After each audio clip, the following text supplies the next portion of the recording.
A lot of people have started to pile on 49ers quarterback Brock Purdy after his struggles these last 3 weeks, but Hall of Fame quarterback Kurt Warner says not so fast. Kurt Warner put out a tweet, and not only did he put out a tweet, he did a whole film breakdown of what he's seen from quarterback Brock Purdy in this game against the Bengals. Kurt Warner said in this tweet right here, those people out there saying Brock Purdy is struggling aren't watching the games. Young man is playing some really good football, making all kinds of plays, and in parentheses, not without mistakes, but who does? Quit looking at stats. They should back the narrative, not create it. So, Kurt Warner has come to the defense of 49ers quarterback Brock Purdy, and not only just with his words, but he also came with a film breakdown. This is a video of Brock Purdy and Kurt Warner at the Monday Night Football game that I was able to snag in Minnesota. But let's take a look at what Kurt has to say, breaking down the film. So what Kurt does is he takes a bunch of clips from the Bengals game and he gives a film breakdown to try to make sense of what the situations were with Brock Purdy versus the Bengals. Take a look right here at Kurt Warner's film breakdown. Look at Brock Purdy. Everybody's saying he's playing bad. I'm just going to show you what I was seeing. Okay, so I think he made a lot of plays in this game, a lot of big-time throws, a lot of plays with his feet. So what are they trying to do right here? They're trying to run a shovel pass back to George Kittle right here. So the read starts with this defensive end. Now, the defensive end does step down, so that says, oh, shoot, hand the ball off to my running back, and we'll get a lead blocker over to this side. But watch what Cincinnati does. They're running a scrape here. So we're going down there, and then we're scraping back with the linebacker. So as he's going to read this to Mitchell, he feels this linebacker start to run here and nobody to block him. And so he keeps it. He keeps it with the idea, I think, that, hey, George is going to find a way to kind of sneak through there. And because I've got movement with the linebackers going back this way, let me try to throw it to George. Now, George gets caught up. There's nothing there. Now, he could have thrown it into the ground right there, got an incomplete pass, but he's made so many plays with his feet. He says, let's just play this out. Maybe I can get a lead blocker and I can run around the edge. I always tell quarterbacks to do that. If you screw it up, just follow the run and follow the blocking. But then Pratt comes up on him, and you see right here, this is a walk-in touchdown for Mitchell if this ball just gets past Pratt right here. Now, great play. Tips it up to himself, gets an interception. But overall, you understand why Brock pulled it there. You understand, all the scenarios that go in, and that he was in a position to make a play, and sometimes the defense wins. Okay, so then he comes back and he throws another interception here. Okay, so he throws an interception right here. Now, here's what I see on this play. We're going to run a guy down the middle of the field to kind of clear out this safety. Great. Then we've got a hook and an in route over the top of it. Okay, but what I want you to see is, I don't like the spacing here, is that Brandon Ayuk goes inside. So our hook attacks this defender over here. Our in is actually trying to be thrown off of this guy. So we have bad spacing. We've put them in a position to be able to cover this. Now, instead of being able to isolate one defender, we got to throw it around somebody. So he tries to throw it around it, thinks that he's going to get Wilson to go this direction. Wilson makes a good play, reads it, and comes back.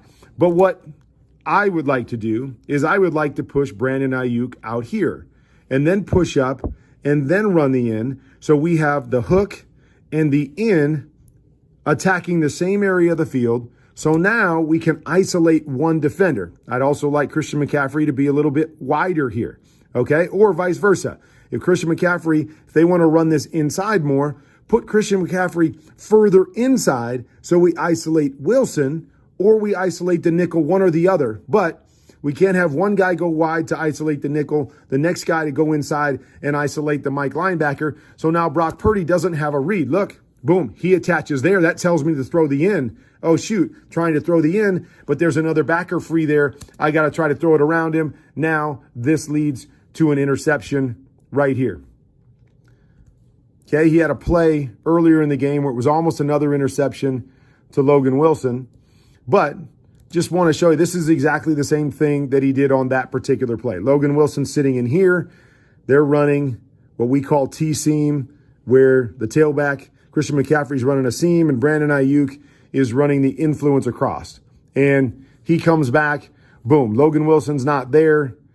He tries to hit this quick underneath the safety, gets a nice big play right here, but this was the same play that they ran earlier, and it gets knocked down, and everybody was saying, well, that could have been another interception. Well, it could have been, but he comes back and hits it here again. It's about negotiating that one defender. One time didn't do it, the next time did it well. Okay, we're going to come back this situation here, and here's what you're going to see. You're going to see what we call Tampa 2, okay? So it's going to be 2 high safeties back here. Tampa 2 means this guy's going to play deep and in the middle of the field. You see how he turns and runs to the middle of the field, okay? And so oftentimes when we get Tampa 2, we know the weakness of the defense is kind of right here in the middle because that Mike linebacker is voiding. So you see Christian McCaffrey kind of go into the middle of the field. But good Tampa 2 teams, they use these 2 outside linebackers as squeeze players. Read the quarterback's eyes and squeeze with the quarterback's eyes. Tampa 2, Tampa Bay, Derek Brooks, the best at it. Rondé Barber, great as a nickel guy at doing that, being able to play because they know weakness of the defense is here. So I've got to play my hook area and I've got to help cheat to the middle, but I got to read the quarterback's eyes. So on this particular play, Brock Purdy's doing the right thing. He's trying to attack the middle of the field. Now, if he doesn't have pressure on him right here, I believe what he's going to do, he's going to feel the squeeze. So on this particular play, Christian goes to the middle. If we get a squeeze here, we replace it with the guy on the 30-yard line. If we get a squeeze backside, we're going to replace it with this 7-stop that you see Brandon Ayuk playing. So we're trying to read the squeeze, knowing that we want the middle of the field. If there's no squeeze, hit it. If there's a squeeze, we go from there. There's pressure in Brock's face. He's got to get rid of this quickly, and it leads to an interception, even though this interception was called back. The other thing that I would say, just details to me are so important. If you've got details, I would like Christian to stay to the front side. Stay to the front side of the play. Don't get into the backside where this backside guy can be a factor. Stay to the front side. So as a quarterback, I know I can read the front side squeeze and I don't have to worry about both squeezes because it's hard to see both sides of the field. Here, Brock's reading the front side. That guy bails. He comes back in here. He's got pressure. He's got to rush it. And boom, becomes intercepted right there. And then this is the last play I'm going to show is this becomes a fumble. So another turnover right here. And now there's different ways to look at this. Okay, so they're down in the game at this point, and you see rotation back down to this side. What I'd like to see Brock do is rotation drops down here because we've got an in and a shallow and a swing. So we've got a combination coming back here, but they drop an extra guy down to the mix. So you see it, 1, 2, 3 guys underneath to this side. What you notice is we're 2-on-2 to that side. So again, he's still learning, still a young guy, and you want to put it all together. Nothing wrong with this concept backside because you get a high, low, and a stretch. Great. But you've got nobody underneath over here. We've got a corner off. I'd love to see him just go, boom, take the easy one. Take the easy completion. Let your playmaker make a play for you right here. I think he's trying to wait to see if he can get the bigger one over the top to George. Pressure off the back. We get a fumble, but these are all learning experiences. You're down. You're trying to push the ball down the field a little bit more, but I always tell quarterbacks, play the play.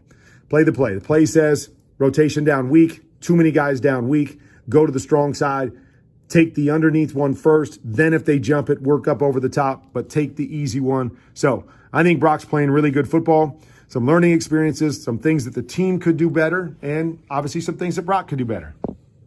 What did you guys think of Kurt Warner's film breakdown, the nuance and all the hows and the whys that he's added to it? Let me know what you guys think in the comments below. And as always, make sure to like and subscribe for more updates.